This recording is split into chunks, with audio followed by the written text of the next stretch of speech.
মিরপুর টেস্টের প্রথম ইনিংসে 413 রান করে থেমেছে বাংলাদেশ।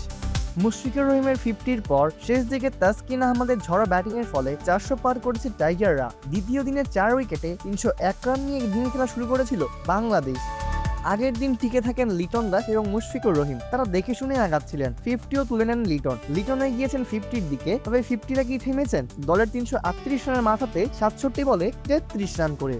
লিটনের বিদায়ের পর মুশফিকের সাথে যোগ দিয়েছেন মেহেদী হাসান মিরাজ। এদিন বেশ ধীরে সুস্থে এগিয়েছে বাংলাদেশের ইনিংস, এগিয়েছে বেশ রয়ে সয়ে। 12 বলে 10 রান করে বিদায় নেন মিরাজ। শেষ দিকে 23 বলে 17 রান করেছেন তাইজুল ইসলাম। 50 হাঁকানো মুশফিকুর রহিম বিদায় নেন লাঞ্চের পরেই। 179 বলে 71 রানের ধৈর্যশীল ইনিংস খেলে সাজঘরে ফিরেছেন ডিপেন্ডেবল অর্থাৎ মুশফিক।